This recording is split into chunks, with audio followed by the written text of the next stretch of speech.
இன்னைக்கு நம்ம பார்க்க போறது ஒரு மகாராஜாவுடைய கதை. ஒரு ஊர்ல ஒரு மகாராஜா இருந்தாரு. அவருக்கு ரொம்ப வயசாயிடுச்சு.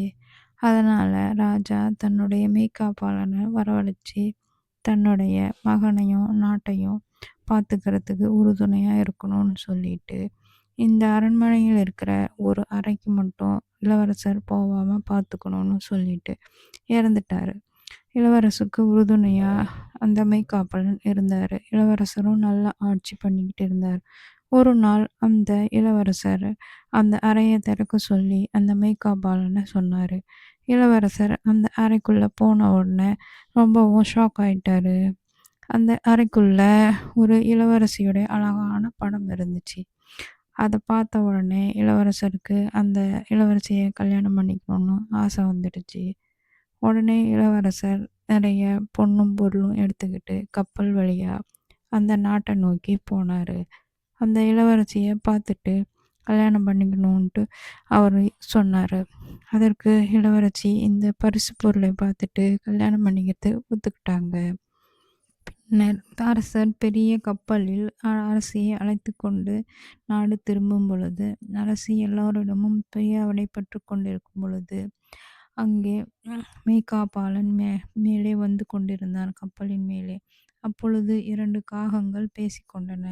காகங்கள் சொன்னது, அரசருக்கு 3 சாபம் இருக்கிறது. இந்த சாபத்தை தெரிந்தவர்கள் வெளியில் சொன்னால் கல்லாய் சமைந்து விடுவார்கள் என்று.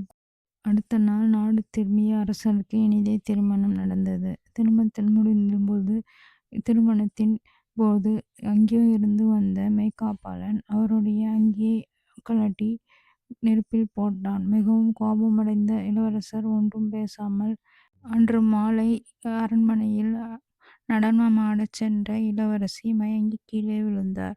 உடனே எங்கிருந்தோ வந்த மெய்க்காப்பாளன் அவருக்கு மருந்து கொடுத்து காப்பாற்றினார். இதை பார்த்த அரசர் மிகவும் கோபமடைந்தார். பின்னர் அடுத்த நாள் காலை நகர்வலம் போவதற்காக இருவரும் வண்டியில் ஏறும்பொழுது எங்கிருந்தோ ஒரு குதிரை அரசரை நோக்கி வந்தது. அதை பார்த்த மெய்க்காப்பாளன் அரசரை கீழே தள்ளிவிட்டார். மிகவும் கோபமடைந்த அரசர், "இவ்வாறு தவறுகள் செய்தாய்?" என்று கேட்டதற்கு அவர், "நான் வரும்பொழுது 3 காகங்கள் கப்பலில் பேசிக்கொண்டன. உங்களுக்கு 3 சாபங்கள் உள்ளது. எனவே அந்த சாபத்திலிருந்து உங்களை காப்பாற்ற இப்படி செய்தேன்" என்று கூறி ஒவ்வொரு சாபமாக சொன்னான். முதலில் நீங்கள் அங்கியை அணிந்தால் நெருப்பு பற்றி இறந்து விடுவீர்கள். 2வது, இளவரசி ஆடும் பொழுது ஏதோ கடித்து இறந்து விடுவார். எனவே அவருக்கு மருந்து கொடுத்து காப்பாற்றினேன். 3வது, உங்களை குதிரை உதைக்க வந்து நீங்கள் இறந்து விடுவீர்கள். இதை நான் வெளியே சொன்னால், அப்படி என்று சொல்லும் பொழுதே அவன் மெய்க்காப்பாளன் கல்லாக ஆகிவிட்டான். இதை கண்ட அதிர்ச்சியடைந்த அரசர் மிகவும் வருத்தப்பட்டார். நாட்கள் சென்றன. மிகவும் வருத்தத்துடன் காலங்கள் போய்க் கொண்டிருந்தது. பின்னர் அரசர் ஒரு நாள் திரும்பவும் அந்த சிறைச்சாலைக்கு சென்று அந்த கற்சிலையை பார்த்து வருத்தப்பட்டார். திடீரென கற்சிலை உயிர் பெற்று பேசுவது போல் இருந்தது. பின்னர் அரசரிடம் சொன்னது, "நீங்கள் உங்கள் உயிரை கொடுத்தால் நான் உயிர் தெளிவேன்" என்றது. உடனே மறுகணமே அரசர் யோசிக்காமல் தன் வாளை உருவி தன் தலையை கொய்யச் சென்றார். பின்னரே எதிர்பாராத விதமாக உடனே உயிர் பெற்றது சிலை. அரசர் மகிழ்ச்சியடைந்தார். "நீங்களே சிறந்த மெய்க்காப்பாளன்" என்று அரசர் கட்டித் தழுவிக் கொண்டார்.